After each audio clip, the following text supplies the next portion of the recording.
tinha para perdoar o mundo pecador.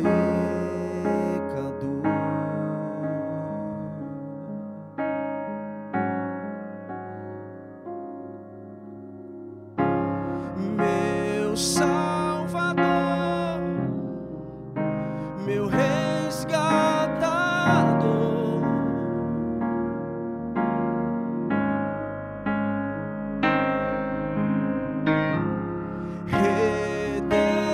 Redentor, livraste a mim.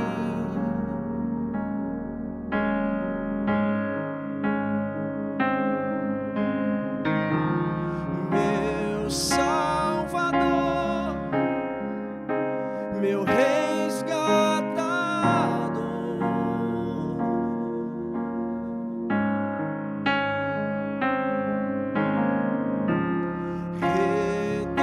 Redentor, livraste a mim.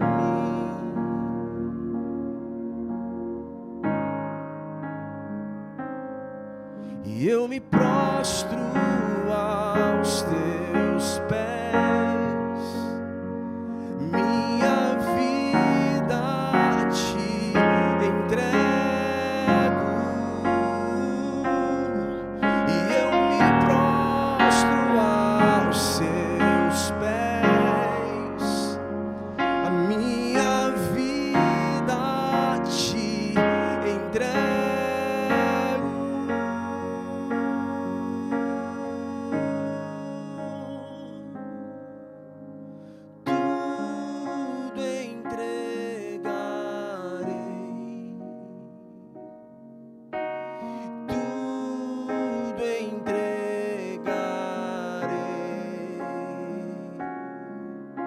Sim, por ti, Jesus, bendito, tudo deixarei,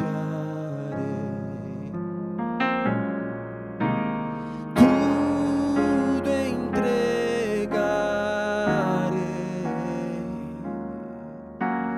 tudo entregarei.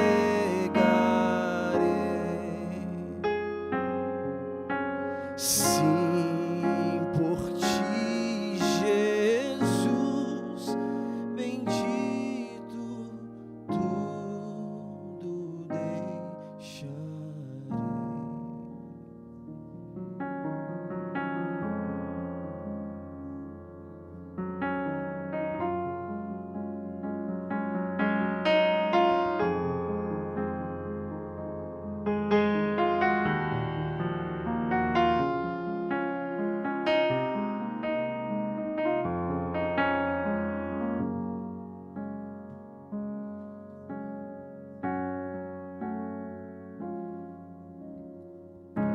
Eu não mereço tua misericórdia,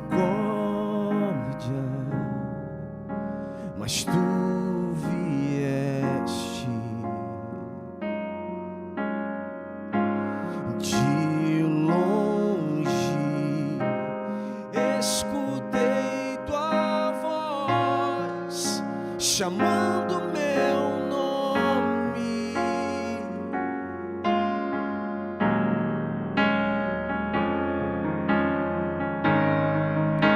Deixou tudo que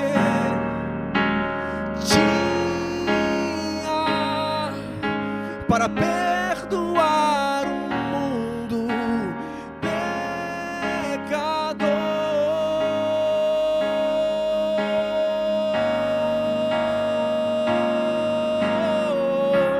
Meu Salvador, meu resgatador,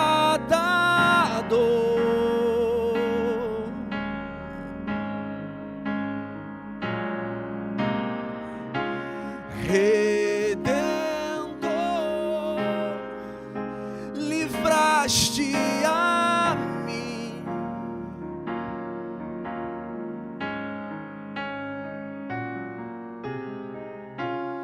Meu Salvador, meu resgatador.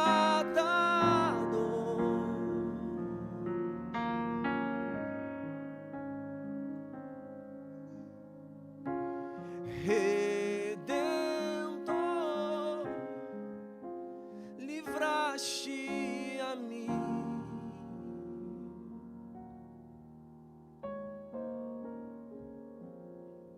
E eu me prostro aos seus pés,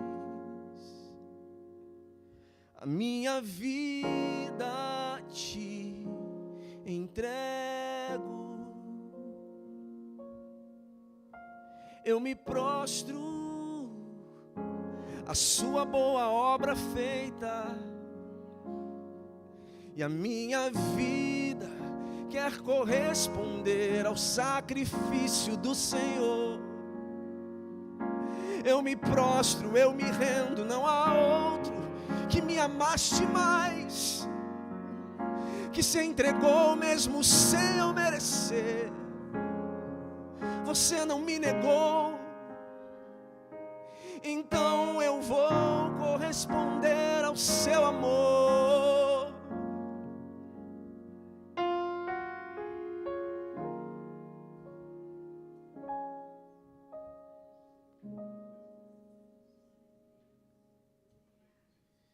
Cristo levou sobre si as nossas dores.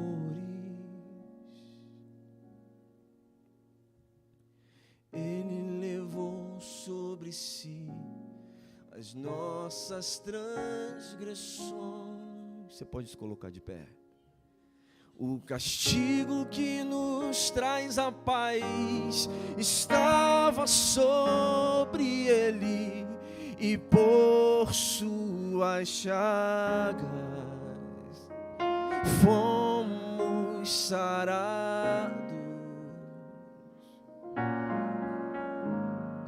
Ele tomou sobre si as nossas maldições. Ele sofreu para que tivéssemos perdão. O seu sangue derramou para nos resgatar das trevas e nos lavar de toda iniquidade. Você pode levantar as suas mãos e cantarmos juntos. Jesus, pão da vida. Jesus, Santo dos santos, Príncipe da paz, maravilhoso conselheiro, fonte de eternidade, amor. Cristo levou sobre si as nossas transgressões. Ele levou sobre si as nossas maldições. O seu sangue derramou. O seu sangue derramou para nos resgatar das trevas e nos lavar de toda iniquidade. Ele é Jesus, pão da vida. Jesus, luz do mundo, Príncipe da paz, maravilhoso conselheiro, fonte de eternidade, amor. Jesus, Deus Emanuel, Jesus, Santo dos Santos, árvore da vida, um rio que brota.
Tá ligado? Boa noite, irmãos. Tem problema dar boa noite? A paz do Senhor Jesus, amém? Uma boa noite na santa e amada paz do Senhor Jesus. Cara, a gente fala isso como clichê às vezes. Você já parou para pensar no poder que tem essa expressão? A paz do Senhor Jesus. Porque a paz do céu, ela ultrapassa, ela excede todo entendimento. E a nossa mente muitas vezes programa algumas coisas e a nossa agenda nos dá uma banda. Muitas vezes a nossa agenda vem para nos jogar para o alto. E aí a gente pergunta, e por que a gente permanece de pé? Porque a paz do céu ultrapassa, transborda, excede todo entendimento. Então agora você vai liberar uma palavra profética na vida do seu vizinho. Você vai abençoar a vida dele dizendo, a paz do Senhor Jesus. Não é um cumprimento apenas com uma boa noite, mas a gente pode dar boa noite. Amém? Se você crê nessa palavra de paz sobre a vida do seu próximo, acho que você pode aplaudir mais uma vez o Senhor por isso.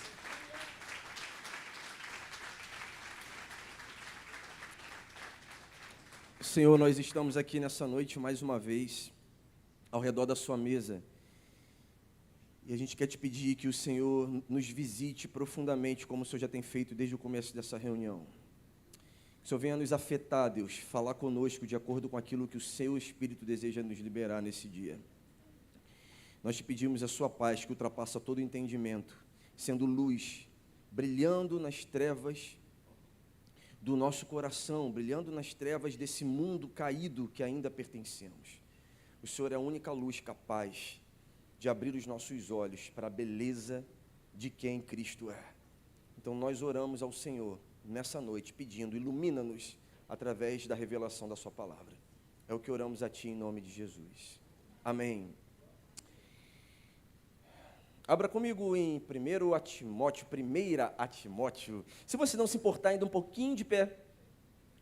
Primeira carta de Paulo a Timóteo, capítulo 3, versículo 14. Enquanto você está abrindo. Bom, para quem não me conhece, meu nome é Bruno Vitorino. De vez em quando eu passo por aqui para visitá-los, é sempre um prazer estar aqui. Eu me sinto muito acolhido, um ambiente muito aconchegante. Hoje eu não estou sozinho, estou em família, estou com a minha esposa Emily, com a Eline, que está lá embaixo, né? Lá em cima, do lado, não sei, aqui atrás, está aqui com as crianças. E com a minha sogra querida, Celi, membro dessa casa. Então eu quero agradecer a vocês aí por esse convite, por esse carinho de estarmos juntos mais uma vez. Amém? Nós fazemos parte, minha família e eu, minha esposa e minha filha, da Comunidade do Rei, aqui na cidade de São Gonçalo, na Avenida 18 do Forte. E eu estou aqui nessa noite para lavar os pés dos irmãos. Como é bom adorarmos juntos. Amém? Vamos lá, vamos ouvir o que Paulo conta para o seu discípulo, pastor, amigo Timóteo. Deus tem despertado um tema no meu espírito para esses dias, para esse tempo. Esse tema tem começado desde a semana passada. E o nome desse tema é o mistério da piedade. Se você quiser, talvez, trazer para uma linguagem mais contemporânea as verdades da nossa fé. Então, eu quero ler com você, primeira carta de Paulo a Timóteo, capítulo 3, versículo 14. Embora espero vê-lo em breve, escrevo-lhe estas coisas, para que, se eu demorar, você saiba como as pessoas devem se comportar na casa de Deus. Ela é a igreja do Deus vivo, coluna e alicerce da verdade. Sem dúvidas, este é o grande segredo da nossa fé. Em outra tradução, sem dúvidas, este é o grande mistério da piedade. Cristo foi revelado em corpo humano, justificado pelo Espírito, visto por anjos, anunciado às nações, crido em todo o mundo e levado para o céu em glória. Amém? Agora a gente vai se expressar diante dessa palavra. Então o que a gente vai fazer? Eu vou ler de novo. E à medida que Paulo for narrando para seu filho Timóteo a respeito de quem Cristo é, você está proibido de ficar em silêncio. Você vai ter que se expressar de algum jeito. Você vai aplaudir, glorificar, fazer uhul, não sei. Mas a gente agora vai se expressar diante de quem Cristo é. Nós vamos fomentar o nosso espírito com essa verdade que Paulo conta para Timóteo, amém? Então a gente vai combinar aqui, ó. Nós já lemos reverentemente para os irmãos mais conservadores, e agora eu queria pedir os irmãos mais animados, a cada detalhezinho que Paulo foi expressando a respeito de Cristo se expresse também no seu lugar. Amém? Então eu vou ler aqui de novo, e aí nós vamos ter esse insight a partir do versículo 16. Embora espero vê-lo em breve, escrevo-lhes estas coisas agora para que, se eu demorar, você saiba como as pessoas devem se comportar na casa de Deus, porque ela é a igreja do Deus vivo, coluna e alicerce da verdade. Sem dúvida, este é o grande segredo da nossa fé. Qual é o segredo? Cristo foi revelado em corpo humano, justificado pelo Espírito, visto pelos anjos, anunciado às nações, crido em todo o mundo e levado para o céu em glória. Amém. Uau. Você pode tomar assento.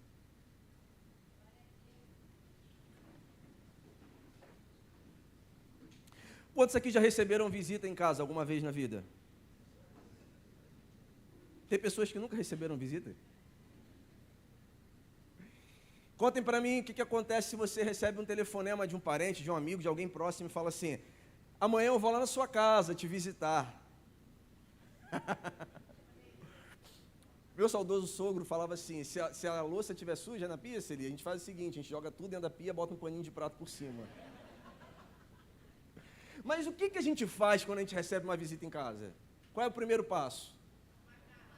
Quem falou isso? Você. Ó, arruma a casa. Tem mais alguma coisa que a gente pensa em fazer? Preparar algo para comer. Gostei, depois você passa o endereço para a gente. Gostei dessa irmã. Então, ó, nós arrumamos a casa, nós preparamos algo para comer. Tem mais alguma coisa? A melhor louça. Tomar banho, isso é importante. Conversamos com as crianças, né? Ó, na hora que os adultos estiverem conversando, vocês vão lá para a sala, mais ou menos assim. Por que a gente faz isso? Já parou para pensar?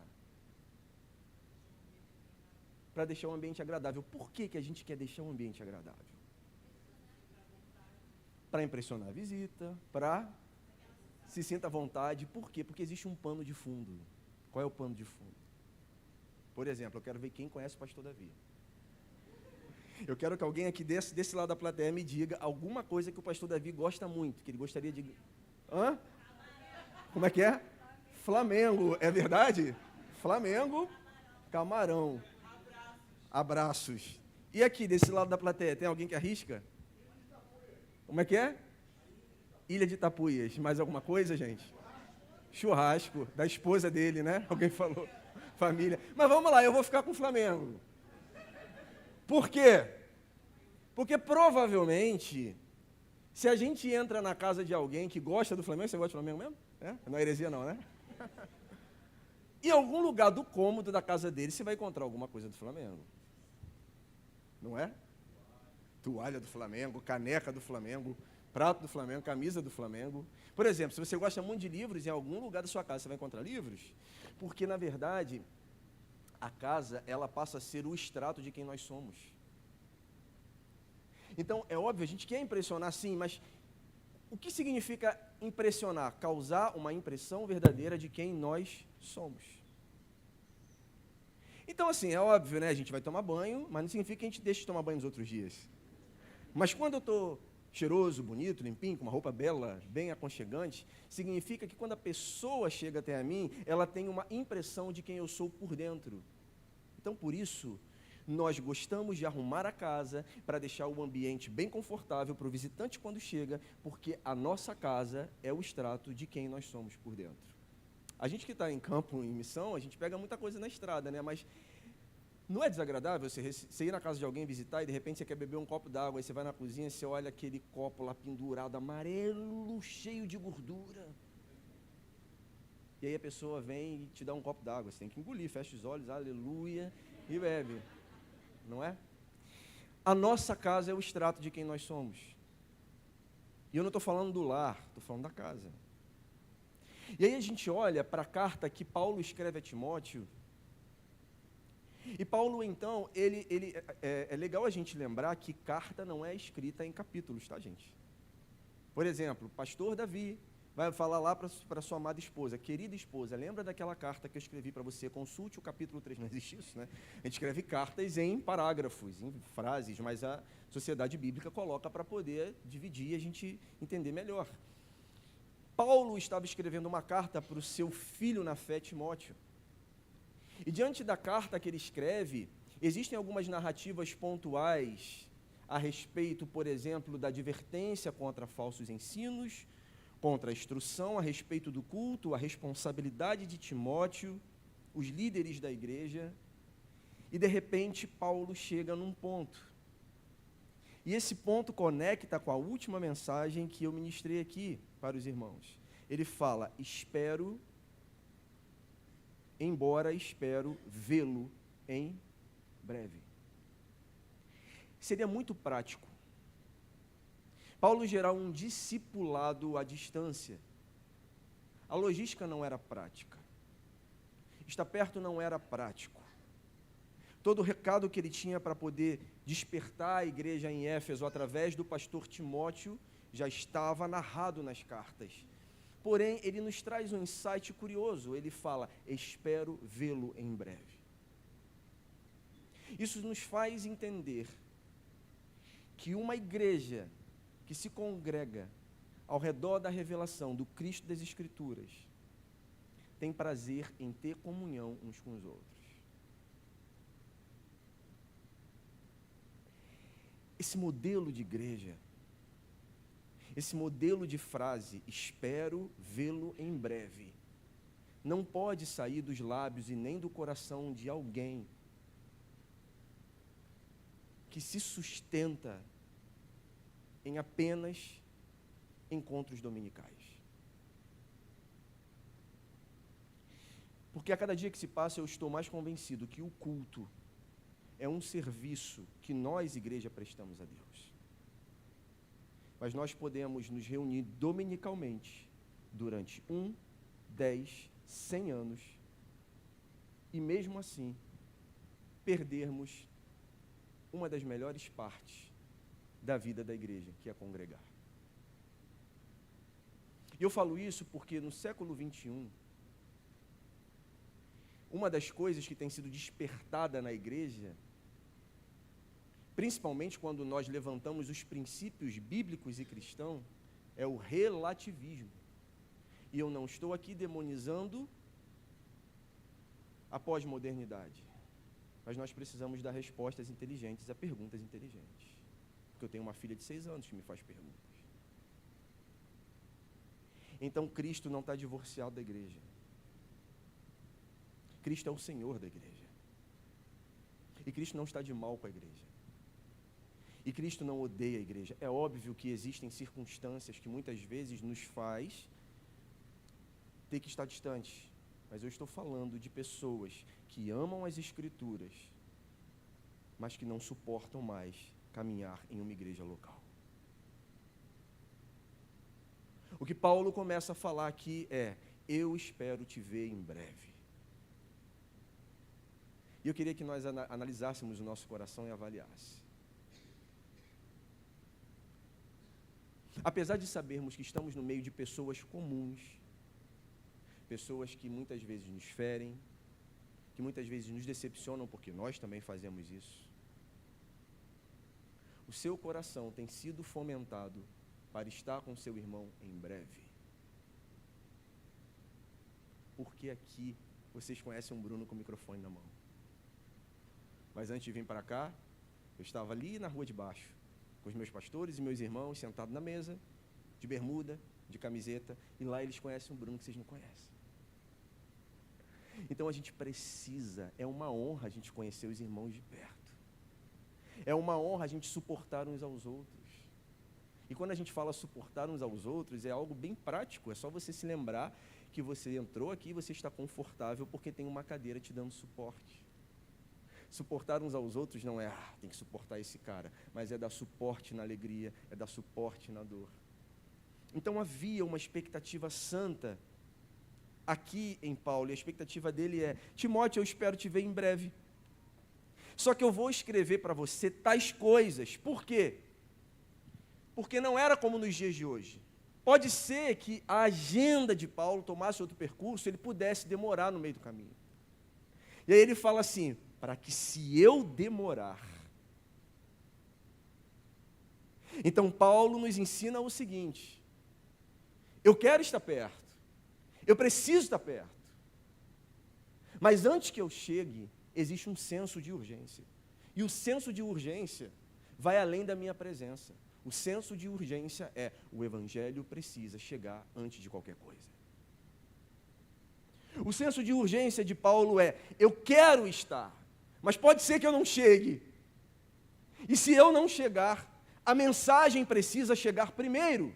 Então você vai observar o tempo, Timóteo. E se você observar o tempo e perceber que eu estou atrasado nesse tempo, você tem uma carta em suas mãos, então você vai conduzir a igreja do Deus vivo de acordo com a narrativa da carta que eu estou te enviando. O que isso nos mostra é que existem assuntos em nosso meio que não podem mais ser prorrogados. Existe um senso de urgência que está sendo gritado, se é que eu posso falar assim, na igreja nesses dias. E esse senso de urgência tem a ver com aquilo que nós celebramos quando falamos a respeito do Cristo das Escrituras. Então, nesse caso, ele desperta, ele fomenta a Timóteo, eu quero estar com você. Mas se eu não tiver a tempo, eu vou te mandar essa carta, por quê? Para que você e as pessoas saibam como se devem comportar-se na casa de Deus. E é curioso aqui, porque essa casa de Deus não é o corpo místico, não é a igreja global, não é a igreja universal do reino de Deus e é universal, católica, entenderam, né? Mas nesse caso aqui, ele está falando de uma congregação local. Então não existe pecado em congregar, tá bom? Inclusive, há um apelo, já quero fazer um apelo. Se você está desigrejado, quem sabe é o momento de você voltar para a mesa da comunhão. Ele fala assim, eu desejo que a igreja saiba como se comportar na casa de Deus. E é curioso, porque se a gente olha para essa casa de Deus no aspecto prédio, a gente pode ter uma impressão que aqui é o lugar que Deus mora. Mas, na verdade, nós chamamos esse ambiente de casa de Deus porque nós somos a casa de Deus que nos reunimos nesse local. Então, quando ele dá essas instruções, ele não está dando uma instrução para o prédio, mas ele está dando uma instrução para o corpo místico de uma igreja local. Então, ele fala o seguinte, ela é a igreja do Deus, lê comigo, ela é a igreja do Deus? Ela é a igreja do Deus? Do Deus? E por que ele fala que ela é a igreja do Deus vivo? Deus é incrível, gente. A gente costuma falar que não existe Espírito Santo mirim. Deus, ele afeta as crianças na linguagem dela, ele afeta o neófito na linguagem dele, ele afeta o teólogo na linguagem dele. Deus é didático. E quando Deus ele quer se comunicar, ele usa a pessoa do Espírito Santo para poder afetar os nossos corações caídos e transformar o nosso caráter à imagem de Cristo. Então, qual foi a didática de Deus aqui para poder afetar aquela igreja local? Ele traz a memória daquela igreja, a cultura daquela cidade. Por quê? Porque Timóteo era um pastor cuja igreja estava plantada na cidade de Éfeso. E havia uma divindade, uma potestade que governava aquela cidade. E o nome dessa divindade era Diana. Grande é a Diana dos Efésios. Então, no templo de Diana, dá uma olhada aqui ao redor do templo, mais ou menos, arrisca me dizer quantas colunas temos aqui. Tem ideia? Não? Alguém aqui que é da área de construção quer arriscar? 10, talvez? Umas 10? Ok. Você sabe quantas colunas tinham no templo de Diana? Quantos arriscam? 127 colunas. No templo que servia de adoração a uma divindade. E você sabe como que essas colunas eram construídas lá? O imperador de cada cidade mandava de presente para o local. Então havia uma coluna da Pérsia, havia uma coluna, por exemplo, de Esmirna, uma coluna de Sardes, e não era uma coluna comum, era uma coluna revestida de ouro, revestida de pedras. Revestida de... Então era algo que você olhava e falava, uau, que incrível. Ou seja, as colunas que sustentavam o templo de um Deus caído, de um Deus mentiroso, era uma coluna absurdamente linda. E o que Deus fala através de Paulo é: vocês são coluna. Ele fala que nós, tudo bem, eu não vou incluir aqui, nos incluir, embora essa mensagem foi para a igreja de Éfeso, mas eu quero trazer isso para a gente. Vocês são a igreja do Deus vivo e é a coluna e o alicerce da verdade.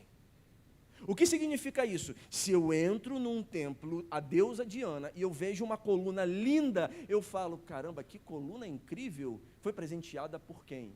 E aí, quando as pessoas que estão fora da comunhão, ou são inimigos de Deus, olham para as nossas vidas, elas têm que ter essa mesma reação. Uau, o que existe em você que entra a estação, sai estação, vem novidade, sai novidade, e você permanece com o seu coração aquecido pelo mesmo Deus. Sabe, é como se eu convidasse alguém para tomar um café na minha casa e falasse, sogra, vamos lá em casa tomar um café. E quando ela chegasse na porta, eu falaria para ela, olha, teve um probleminha aqui, as colunas não estão muito boas, inclusive a cozinha caiu semana passada, mas fique tranquila, a coluna da sala está quase desabando, mas a gente vai tomar um cafezinho lá. Quem é o louco que entra num ambiente como esse? O que Paulo está dizendo aqui a respeito da igreja é que a igreja, ela é a coluna, ela é o sustento e o alicerce da verdade. Agora, que igreja é essa? Ele não está falando sobre a igreja triunfante, sobre a igreja que já partiu, que está na eternidade. Ele está falando de nós, a igreja militante. A igreja que tem os seus porquês, a igreja que tem as suas lutas diárias, e é assim que Deus nos vê. Deus olha para nós e nos chama de igreja dele, e olha para nós e nos vê como coluna e alicerce da verdade. Existe uma verdade, e essa verdade não foi revelada a quem está fora da mesa da comunhão. E que verdade foi essa? Se você olhar Gênesis capítulo 3, versículo 15, você vai ver que existe um bate-papo. A conversa começa a acontecer entre Deus e o diabo no Éden. E Deus prega o evangelho para o diabo, chamado de proto-evangelho. Deus libera as palavras de consequência no ambiente da queda, e ele fala assim, da mulher nascerá um fruto, e você ferirá o calcanhar, mas ele lhe ferirá a cabeça. A primeira vez que o evangelho é anunciado nas escrituras é em Gênesis 3, versículo 15. Farei que haja inimizade entre você e a mulher, falando para a serpente, e entre a sua descendência e a descendência dela. Ele ferirá a cabeça, e você lhe ferirá o calcanhar. Então, a partir desse momento, existe uma expectativa na criação caída, existe uma expectativa no inimigo, e existe uma expectativa nos filhos de Deus. E a expectativa é, quem é esse que ferirá a cabeça do diabo? Então, desde Gênesis, até os cânticos de Salmos, até os poetas, até os profetas, tudo aponta para um mistério que até esse momento estava oculto. E a cada dia, no primeiro século, pelo menos 14 movimentos messiânicos surgiram. Cada hora batia alguém na porta de Israel dizendo ser o Cristo. Então, quando o mistério que estava oculto de fato vem, muitos não creem. E falam, é apenas mais um. E por que muitos não creem? Porque, por mais que nos esforcemos para poder entender a beleza desse Cristo, só existe um que é capaz de nos revelar. A pessoa do Espírito Santo. Então, nesse caso, Paulo conta para Timóteo, lembra a igreja, que ela não é um alicerce de um templo caído, mas ela é a igreja de um Deus Todo-Poderoso, e ela é alicerce e coluna de um Deus, cuja verdade está sobre ela. E sem dúvida, este é o grande mistério da piedade, este é o grande segredo da nossa fé. Alguns teólogos dizem que Paulo aqui cantou, a gente não pode afirmar, inclusive dizem que esse trecho não vem dele, eu acredito que sim, Mas aqui é praticamente a primeira confissão de fé de Paulo. É o resumo da história da redenção, sem contar a respeito da segunda vinda, então não é exaustiva. Ele fala sobre a encarnação de Cristo, ele fala sobre a ressurreição de Cristo, a ascensão, a evangelização e a exaltação. Então Paulo lembra a igreja: Timóteo, essa é a mensagem da igreja. Timóteo, esse é o cântico da igreja. Timóteo, essa é a verdade da igreja. Timóteo, eu quero estar com você, eu quero te ensinar isso pessoalmente, mas se por acaso eu me atrasar, você tem uma carta nas mãos. Então ensina a igreja como que ela deve se comportar, ensina a igreja como que ela deve andar, ensina a igreja como que deve ser a casa de Deus. Por quê? Porque da mesma maneira que quando nós recebemos o visitante em casa, isso é o extrato de quem nós somos. Quando nós recebemos um visitante nesse lugar, que não é minha casa, não é a sua casa, mas é a casa de Deus, esse lugar precisa revelar a identidade do Cristo das Escrituras. Tem alguém aí? Então as nossas canções apontam para o Cristo das Escrituras. A nossa palavra aponta para o Cristo das Escrituras. A nossa vida ordinária aponta para o Cristo das Escrituras. O nosso cotidiano aponta para o Cristo das Escrituras. E eu não estou falando aqui que seremos uma fábrica de super-heróis. Porque se a gente for passar a lista aqui dos nossos erros cometidos, talvez eu seja o pior dos pecadores. Mas eu estou falando de uma igreja que tem prazer na comunhão, aonde o ferro afia o ferro, e aonde o nosso discipulado afeta o próximo, para que juntos caminhemos debaixo da revelação de quem é o Cristo das Escrituras. Porque a proposta desse tempo, que conversa muito com a Idade Média, é relativizar aquilo que foi colocado como princípio. Então a resposta desse tempo, me perdoem quem são os devotos de Calbart, mas a resposta desse tempo, para alguns teólogos como ele, é que a Bíblia não é a palavra de Deus, ela contém, né? Então, como contém, daí a gente abre janelas para o evangelho do liberalismo, e aí a gente começa a ver novos teólogos pegando o microfone e invadindo as nossas casas nas redes sociais, dizendo que a Bíblia precisa ser atualizada. Isso não é novo. E se você professa dessa forma, quero te pedir por gentileza, não me convide para voltar, porque eu não vou comungar da sua ideia. Se você pergunta para um judeu, ou melhor, se você fala para ele: ô judeu, tira o chapéu, você entrar lá na sinagoga, sabe o que ele vai fazer? Ele vai ficar apavorado, porque o chapéu para ele é símbolo de reverência. Agora vira para um católico e fala assim: ô católico, que foi? Bota o boné para você entrar lá em Roma. Ele vai achar aquilo apavorante. Então a gente para discernir, qual é o princípio aqui? É usar chapéu ou não usar chapéu? Nenhum nem outro. A palavra aqui era sobre devoção. Para o judeu, usar chapéu é uma denotação de devoção. Para um católico, retirar o chapéu é uma denotação de devoção. Então, nesse caso, a gente precisa analisar o contexto. E a gente precisa comunicar, claro, de acordo com as perguntas desse tempo, mas o evangelho é imutável.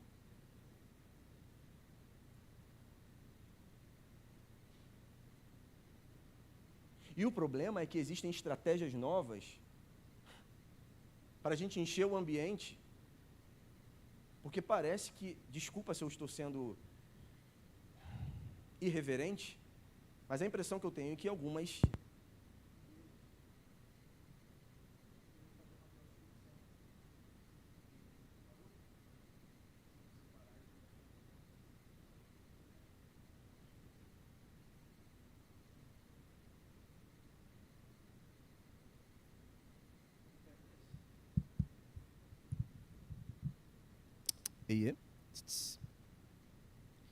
a impressão que eu tenho é que algumas igrejas e alguns pregadores estão tentando fazer o papel do Espírito Santo. Qual é o papel? É descobrir a nova estratégia para encher o lugar. E eu não vejo em nenhum lugar das Escrituras Cristo nos instruindo a desenvolver planejamento de estrutura de palavra para lotar o ambiente. E eu não quero demonizar isso, me entenda. Não quero demonizar. Porque a obra de Deus avança à medida que Ele derrama o Espírito. Foi assim em Atos. Mas quando a gente olha para o Cristo das Escrituras e vê Ele dando uma resposta, às vezes até mal criada, dizendo, ó, se vocês quiserem, me segue, quem não está satisfeito vai embora. Existe alguma coisa que não conversa com a teologia desse tempo, não conversa. E o que não conversa? Qualquer coisa que a gente pregue aqui em cima. E aí quando eu falo daqui em cima, eu não falo da SEAV, mas eu falo do púlpito da igreja. Que não aponta que o Cristo das Escrituras foi revelado em corpo, justificado pelo Espírito, visto por anjos, anunciado às nações, crido pelo mundo e levado para o céu de glória, não tem a ver com o Evangelho. Então nós corremos o risco de entrarmos em um ambiente protestante, e aí eu quero lembrar, forma protestante.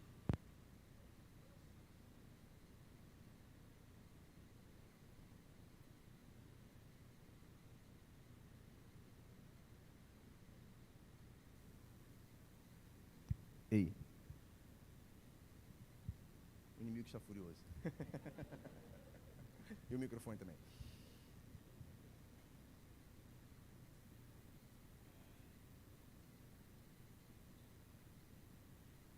Então nós corremos o risco de entrarmos em um ambiente muito agradável, que eu tenho uma palavra incrível, que eu tenha cores de paredes atuais, com uma palavra poderosa, que vai me fazer trocar de carro o ano que vem, pegar a minha mulher de 60, divorciar dela e casar com duas de 30, uma não precisa saber da outra, está na moda. Vou morar numa melhor casa, vou enviar meus filhos para Harvard, e eu não estou demonizando isso, com exceção do divórcio e do casamento com as duas de 30. Mas a gente corre o risco de acharmos que as bênçãos de Deus são o próprio Deus. Então o nosso coração enganoso pode olhar para alguém que era amante do Evangelho, que queimava de devoção diante de Deus, e que foi levado por uma enfermidade, e a gente justificar que estava em pecado. Porque a teologia da grace per grace afirma que por onde Jesus passou, Ele curou a todos. Ninguém nunca me respondeu porque Ele não curou todo mundo no tanque de Betesda, só curou um. Mas tudo bem, estou esperando a resposta. Se você souber, me fala depois, agora não, para não atrapalhar o culto. Não, eu estudei 4 anos sobre essa matéria. Não estou falando besteira.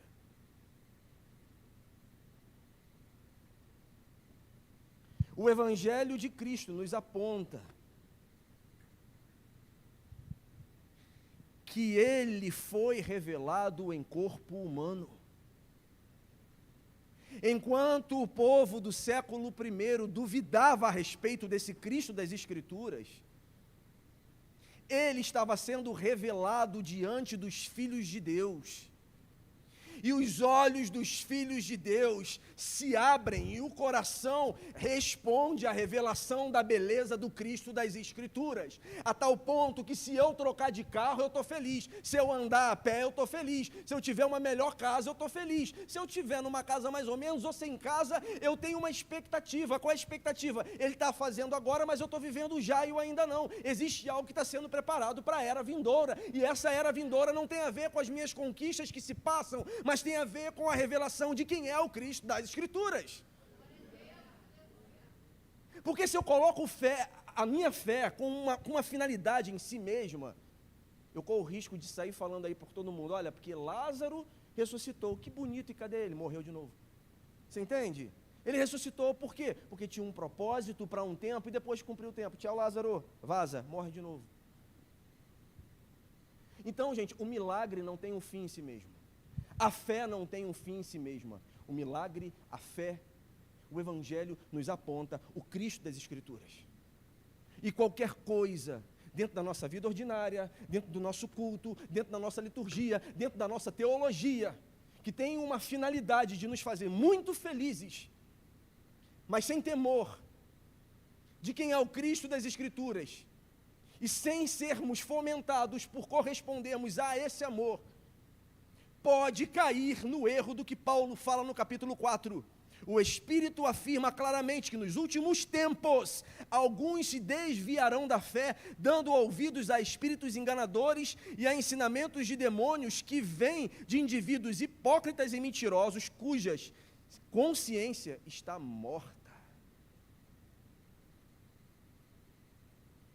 É aqui que eu me pego e tenho orado nesses últimos tempos. Porque esses dias eu recebi um convite, falando um pouco da minha vida. Sei que eu não estou aqui para fazer isso. E foi um convite bom. E quando eu olhei o convite, eu conheci o caráter do trabalho, conheci o caráter do artista. Seria um lugar incrível para eu estar trabalhando, tocando, eu sou músico. Eu ali estaria no meio dos maiores músicos do Brasil, do meio secular, embora o cantor fosse cristão. E quando eu olhei, e eu recebi o convite, eu não sei explicar, eu não senti paz. Eu disse não. Eu não sei porque cargas d'água, no outro dia eu abri o Instagram e comecei a olhar como é que foi o show. E eu vi, tipo assim, o cara que veio para me substituir foi o cara. São Paulo, pagaram um voo pro cara, tal. E eu comecei a olhar e comecei poxa, eu queria estar ali. Tipo assim, eu fiz isso a vida toda. E eu não sei por que agora, depois de velho, me deu vontade, nada contra, né, mas eu parei e fiquei falando assim, Deus, são 6 e pouca da manhã, eu estou saindo de casa, pegando 2 ônibus para ir para minha igreja lá em São Gonçalo. Era para eu estar voltando de um evento top. Não estou demonizando isso, estou colocando a minha experiência, me entenda, tá? No meio de uma galera top, numa festa nível Barretos, onde estavam todas as celebridades da música secular, enfim. Mas eu estou dentro do primeiro ônibus, indo para a igreja lá em São Gonçalo. E com uma alegria esquisita. Mas você não falou para mim não ir. Eu só não senti vontade de ir. Mas foi tão estranho, porque eu fui tão expressivo e falei, não vou. Por que eu falei não? Se nem o Senhor me disse para não ir. Eu não sei se você crê que Deus fala, aí você fica à vontade, eu creio. E ele falou comigo. Ele falou, é porque eu não tenho mais tempo de fazer com que você pregue uma mensagem sem antes você se tornar a mensagem. Existem momentos na nossa vida que, à medida que a gente vai amadurecendo, a gente tem que fazer jejuns e orações, esperando Deus falar, e Deus fala, aí não é o que a gente quer ouvir, a gente fica pedindo para Ele responder e confirmar, né? E existem momentos, é como o pessoal do FMI. O FMI só analisa nota de dólar original. O FMI não tem contato com dólar falso. Ele fica o tempo todo analisando o dólar original. E aí, quando ele pega um falso, ele fala, não preciso gastar tempo. Por quê? Porque eu tenho tanto contato com o verdadeiro que o que não é. O que eu quero dizer para você? Os meus amigos estavam ali, aquilo não era errado, não é nada disso, tá, gente? Só estou falando de uma coisa. Não tinha a ver com o propósito que Deus tem para a minha vida. E quem não sabe o que é, ou quem não sabe quem é, ir para qualquer lugar está ótimo. E quando eu falo qualquer lugar, é porque a gente tem o hábito de achar que um lugar de proeminência, onde vai colocar o seu nome lá em cima na lista dos tops, é o lugar que Deus está te enviando. Deus vai enviar você para o seu propósito de acordo com aquilo que Ele revelou que você é. Porque a missão não é minha. A missão é de Deus. E se a missão é de Deus, eu apenas coopero com a missão dEle. Eu não faço de acordo do jeito com que eu acho que deve ser. Então a gente olha para esse Cristo que foi revelado em corpo humano. E esse Cristo que foi revelado em corpo humano, Ele tomou as nossas dores. Ele sofreu as nossas dores. Ele passou exatamente por todas as dores que você e eu passamos. Ele passou exatamente por todas as tentações que você e eu passamos. Esse Cristo sabe exatamente o que é, muitas vezes, ter que falar não para algo que nem é errado. Mas é falar não para aquilo que não tem a ver com a sua vocação. Era errado ali no período de jejum ele transformar a pedra em pão? Não sei. Mas ele nos mostra que existia uma missão para ele. E o filho por si mesmo não pode fazer nada, a não ser que ele veja o pai fazendo. Então Paulo lembra a igreja que esse Cristo, que todos ali, ou melhor, muitos diziam, não era ser o Cristo, não, ele era o Cristo. E esse Cristo, ele foi manifestado em corpo, em carne, mas ele foi justificado pelo Espírito.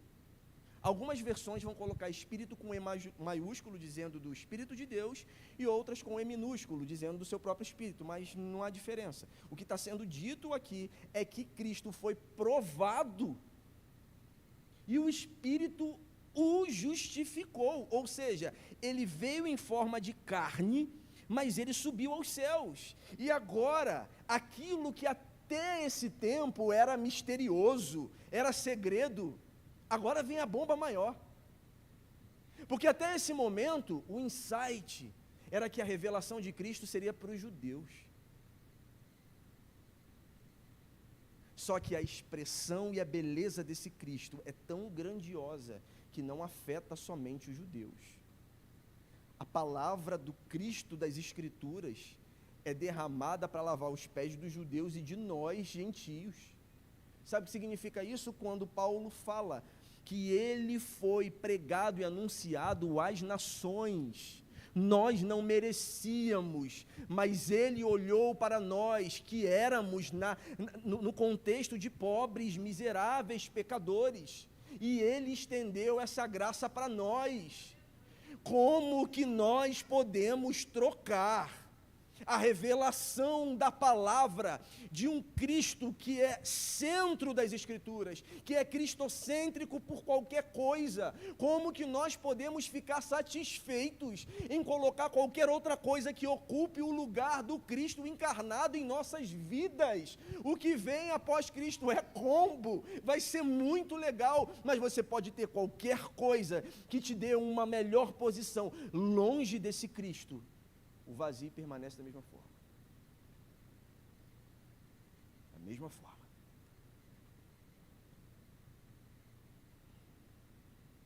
Eu acho interessante, deixa eu abrir esse parênteses, que João fala que ao redor do trono de Deus há 7 lâmpadas de fogo acesas.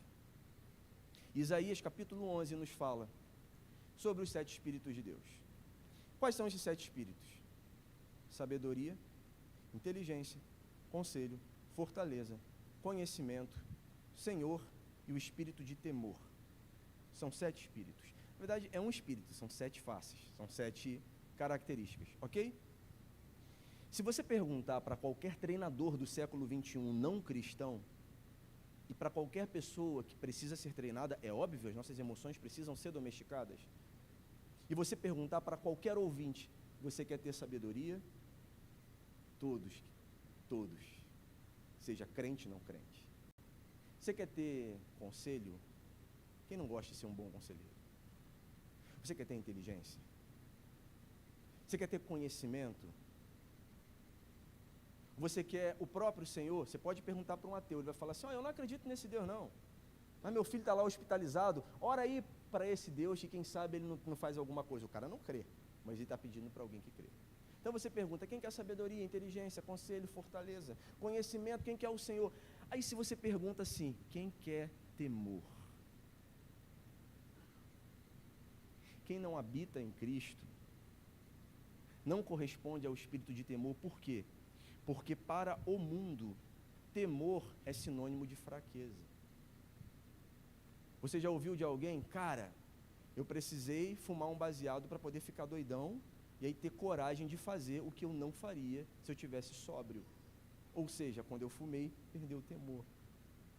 Só que para nós que estamos em Cristo, temor não é ter medo, mas temor é corresponder à voz do Espírito de Deus. Temor é ter medo de fazer o que Deus não está fazendo.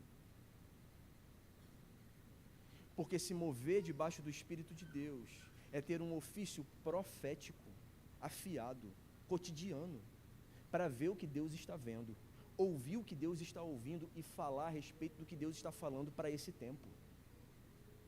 Então, se você olha para o salmista, ele fala que o temor do Senhor é o princípio do quê? Da sabedoria. Então, para nós que estamos em Cristo, não basta ter as 6 hastes de lâmpadas acesas, se nós não temermos ao Senhor. Porque para nós que estamos em Cristo, o temor é o princípio. Eu posso ter sabedoria, eu posso ter inteligência, eu posso ter tudo isso sem temor. Não representa uma igreja que está sob a plenitude do próprio Cristo. E esse Cristo que foi justificado pelo Espírito, Paulo fala que ele subiu aos céus e ele foi visto por anjos. Você sabe o que significa isso?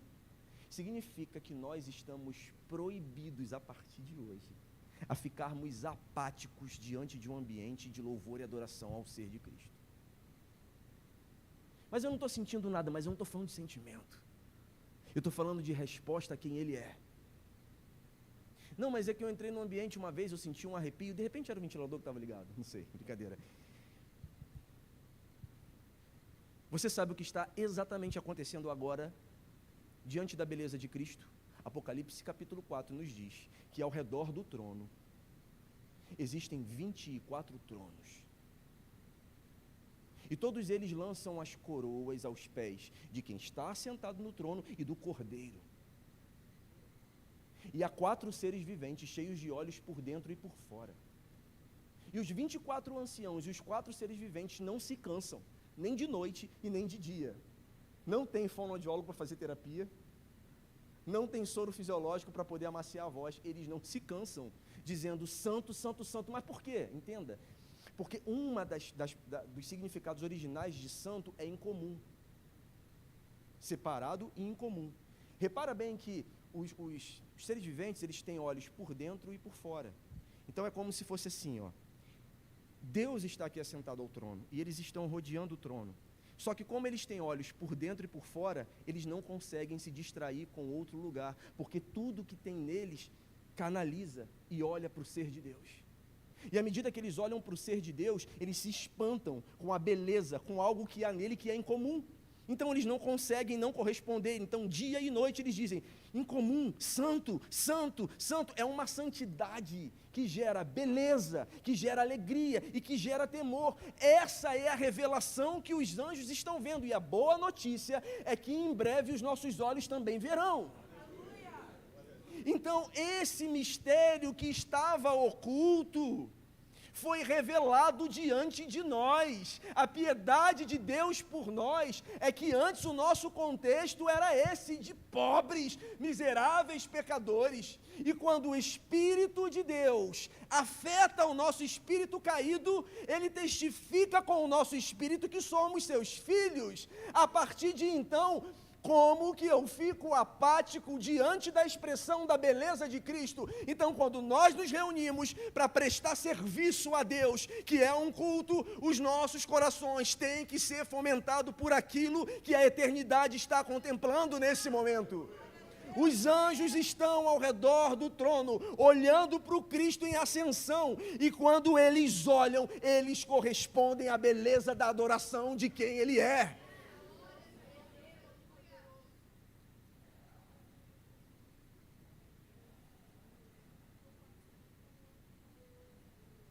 Agora, esse Cristo,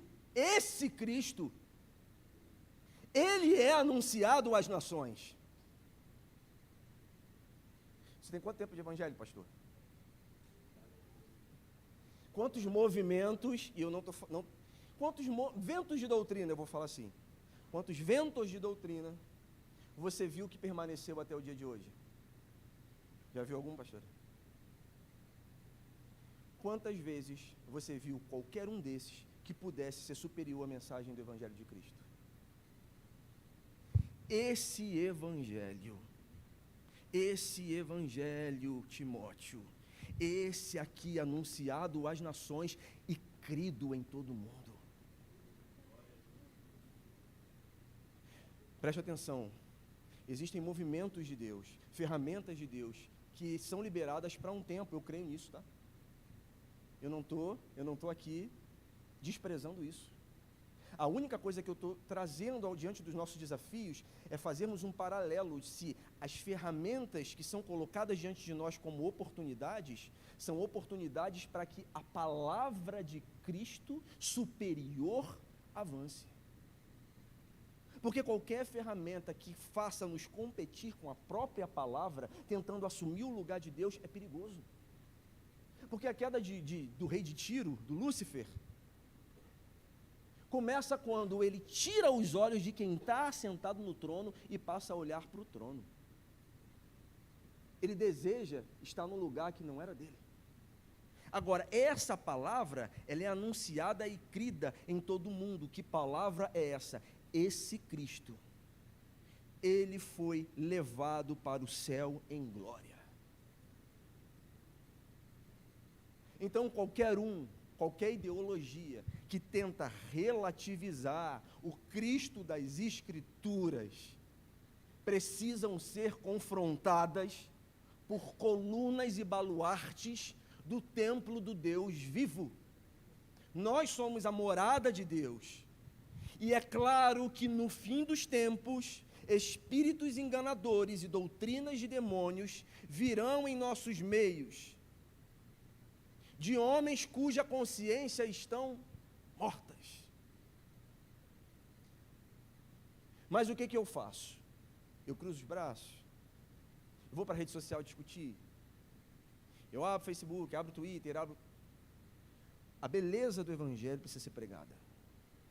Cristo precisa ser pregado. Cristo precisa ser anunciado.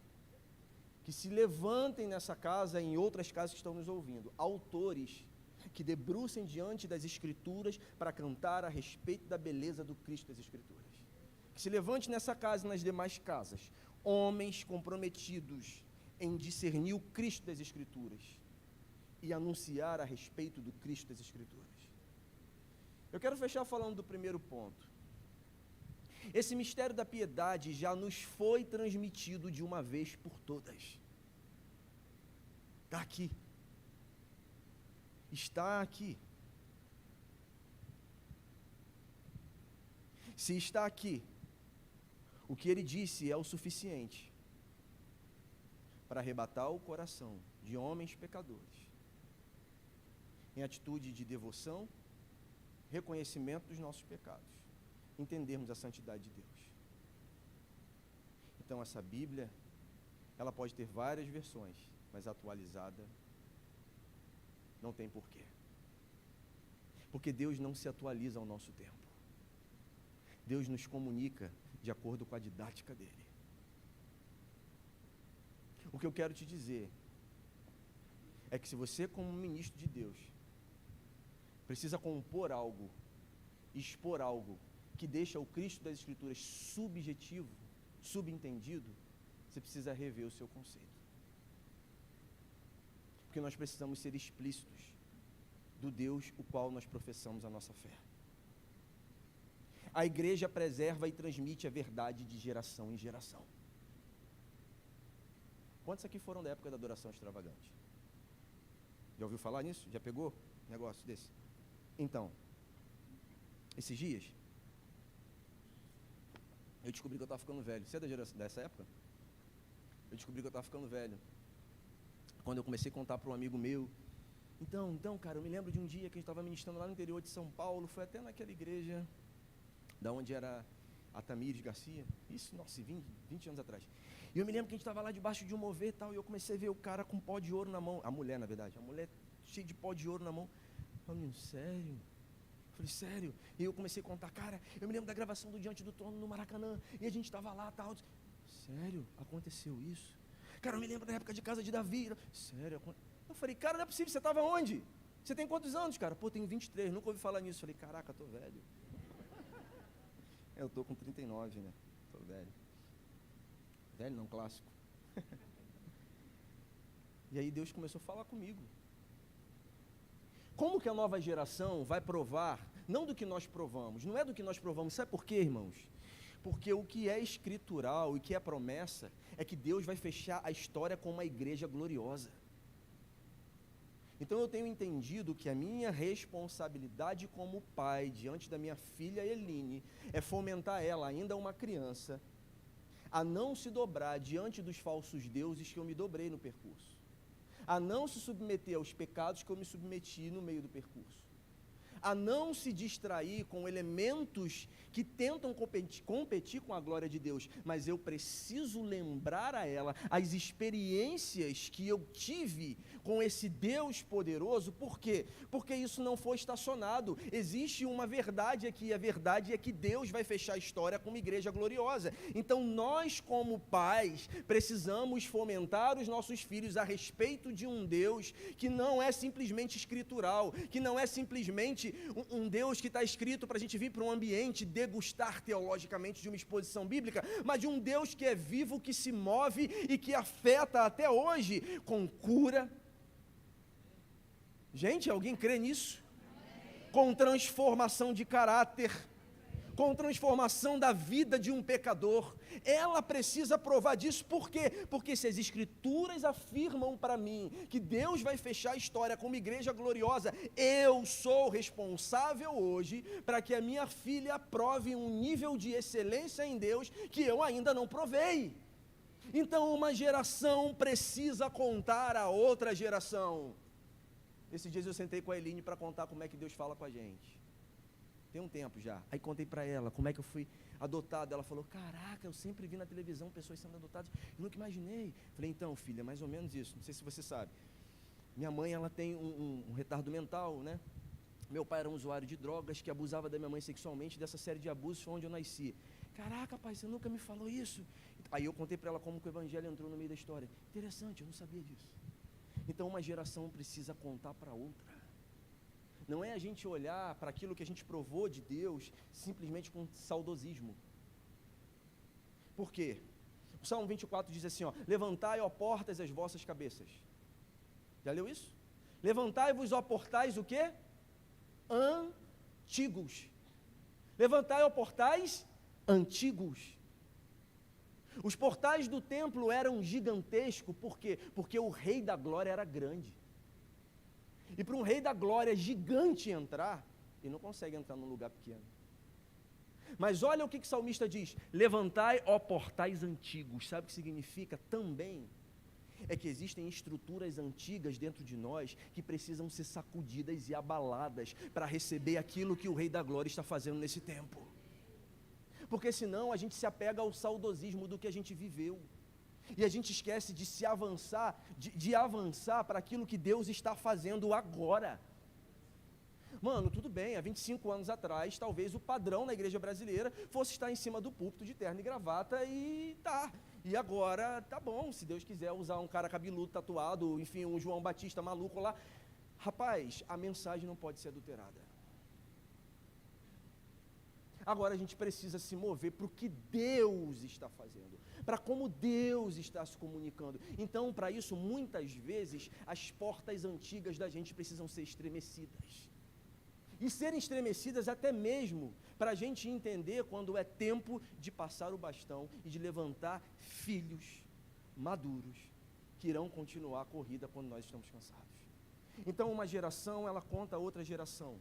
Porque a igreja de Cristo, ela preserva a integridade da palavra.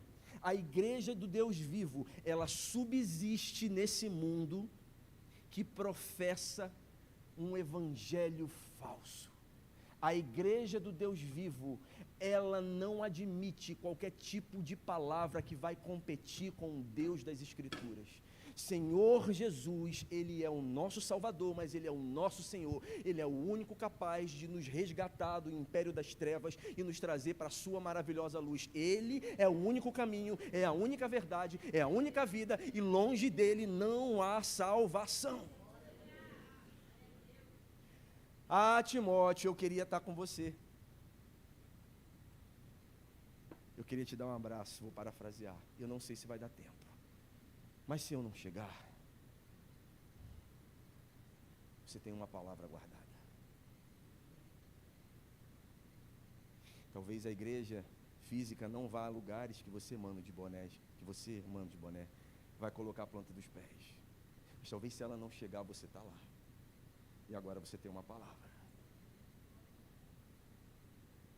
Existem lugares e salas de aula que eu não vou poder ir, mas você vai. Mas agora você tem uma palavra. E nem sempre a igreja vai estar com você. Nem sempre Paulo vai estar com você, mas você tem uma palavra. E essa palavra é o suficiente para fomentar os filhos de Deus a olhar e falar assim: o que tem em você? Que existe algo dentro de mim que me causa temor. Sabe o que é isso? Colunas do templo do Deus vivo, sendo luz aonde quer que coloque a planta dos pés. Você pode se colocar de pé?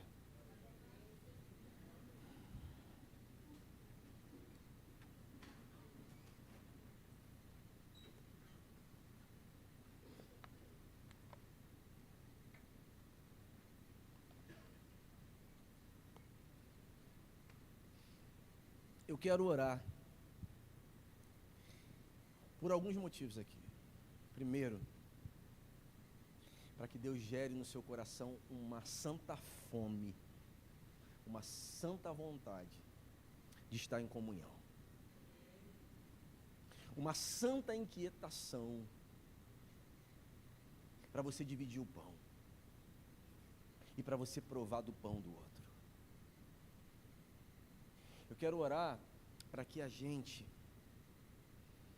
que tem uma palavra dentro de nós, venhamos ter ousadia, com sobriedade, para afetar pessoas comuns em lugares comuns, diante da beleza do Evangelho. Eu quero orar para que a gente seja posicionado a afetar a geração de filhos que estão se levantando. Eu quero orar para que aqueles que são filhos tenham submissão para ouvir os pais na fé. Mas apesar de tudo, acima de tudo, existe uma oração que eu quero fazer nessa noite. Eu quero orar por você que se desviou do Cristo das Escrituras. Eu quero orar por você que ama a igreja, que ama estar reunido aqui domingo, quinta, seja lá quando, mas você sabe muito bem que o seu pecado te envergonhou a tal nível que você olha para o Cristo das Escrituras e a impressão que você tem é como se ele tivesse sentado com uma havaiana gigantesca, doido para mirar na tua cabeça e tacar em você. Mal sabe você que o primeiro interessado aqui nessa noite, pelos arrependimentos do seu pecado, é o próprio Cristo que te convida à mesa. Ele não está nos reunindo aqui para nos condenar nessa noite, porque ainda não chegou esse tempo. Mas Ele está nos reunindo para chamar de volta à mesa da comunhão. Então dá tempo de cantar mais uma canção? Eu quero repetir a canção Pão da Vida com vocês. Mas enquanto eu estiver cantando, se você que está aqui nessa noite foi afetado em algum momento desse culto e sabe que Cristo está te chamando de volta para a mesa da presença, eu quero convidar você a quebrar o seu vaso. Então a gente vai combinar uma coisa: eu não sou bom de apelo, então você vai me ajudar. Como que você vai me ajudar? Se Deus falou com você enquanto eu canto, tome coragem. E isso daqui não é para a gente tirar uma foto, botar no Instagram e falar: uau, vê como que o apelo bombou na hora da palavra. Nada disso. Tome coragem de corresponder a esse Cristo, se Ele está te chamando de volta à mesa da presença nessa noite. E se você sabe que qualquer caminho que você trilha não te faz pleno, é porque o único que satisfaz a sua alma é o Cristo das Escrituras. Eu quero abrir esse espaço para que você retorne ao Evangelho. E você que está nos ouvindo e de repente fale, se sinta: Bruno, eu entendo que eu nunca participei disso, mas Deus está me chamando para perto, para participar disso. Eu quero te convidar também para que você saia do seu lugar e para que a gente ore juntos nessa noite.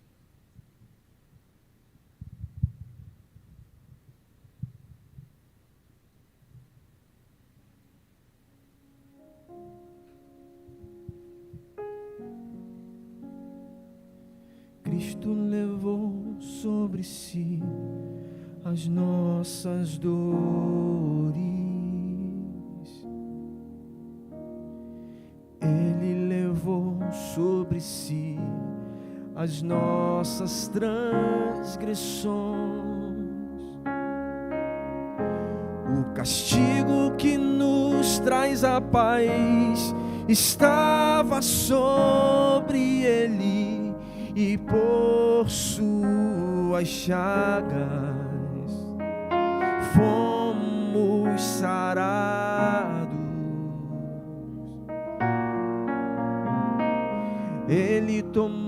sobre si as nossas maldições.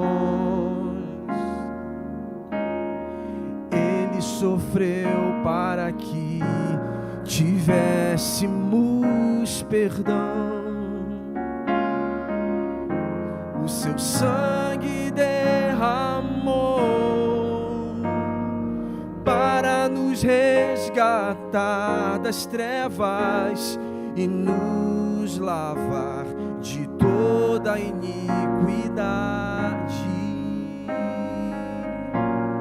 Jesus, pão da vida. Jesus, luz do mundo, príncipe da paz, maravilhoso conselheiro, fonte de eternidade, amor. Jesus, Deus Emanuel, Jesus, Santo dos Santos, árvore da vida, rio que brota do trono de Deus, alegria profunda no meu coração. Eu quero falar com você que está aqui nessa noite, mas perdeu a alegria. E você tem percebido nessa noite que Ele está te convidando de volta. Se tiver alguém aí, eu queria que você levantasse as suas mãos para que eu pudesse orar por você. Você que tem perdido a alegria da salvação, você que tem perdido a alegria de estar entre os irmãos, você que sabe que está longe do Deus da palavra, mas existe algo que está queimando no seu coração de volta. Existe algo que Ele começou a fazer de novo. Você pode levantar as suas mãos onde você está, que eu quero orar por você, se você está dessa forma. Que Deus te abençoe, que Deus te abençoe, que Deus te abençoe. Tem alguém aqui nessa noite que estava de fato longe do caminho e quer confessar com seu coração e com seus lábios: eu quero retomar o caminho, eu quero de volta ao pão da presença. Você se importa de vir aqui para que a gente possa orar por você? Tem mais alguém aí? Se você percebe que tem alguém do seu lado que de repente levantou as mãos, está um pouco tímido, não fazendo o papel do Espírito Santo, mas se você quiser convidar essa pessoa para que a gente pudesse orar juntos, para que ela possa retomar ao pão da presença, à mesa da presença. O caminho está aberto, a porta está aberta. Ele tomou sobre si as nossas maldições. Ele sofreu para que tivéssemos perdão. O seu sangue derramou para nos resgatar das trevas e nos lavar de toda iniquidade. Ele é Jesus, Jesus. Enchemos essa casa de louvores a Ti, pão da vida, aquele que sacia nossa fome, a luz que ilumina as trevas do nosso coração. Oh, você é o príncipe da paz, maravilhoso conselheiro, fonte de eternidade, amor, és digno de louvor.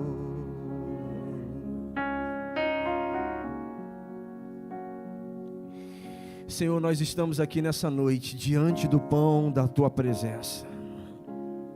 Nós estamos aqui assentados à Sua mesa, porque o Senhor subiu aos céus e levou o cativo o cativeiro. E o Senhor está assentado à destra de Deus Pai, e ao seu lado, nós, a sua igreja, estamos assentados contigo. É assim que a sua palavra nos conta, que nós estamos assentados com Cristo na região celestial. Por isso nós oramos agora por esses irmãos, pelos seus filhos, que são tocados pela sua palavra, que são tocados por tudo que você fez aqui nesse lugar, nessa noite. Eles estão de volta ao caminho. Eles estão confessando com os lábios deles que eles dizem sim ao pão da presença mais uma vez. E nós nos alegramos porque nesse momento há festa no céu. Todas as vezes que nós reconhecemos os nossos pecados, há festa no céu. Por isso eu quero te pedir, Pai, que essa festa que está acontecendo agora no céu seja também uma realidade aqui nessa noite no nosso meio. Nós, como igreja, venhamos caminhar com os nossos irmãos, abraçar os nossos irmãos, envolver os nossos irmãos na mesa da presença. Nós oramos para que o Seu Espírito nos sustente. Nós oramos por esses irmãos, porque nós podemos anunciar, mas só o Seu Espírito convence-nos do pecado, da justiça e do juízo. Mas o Seu Espírito é aquele que tem trabalhado na perseverança dos santos.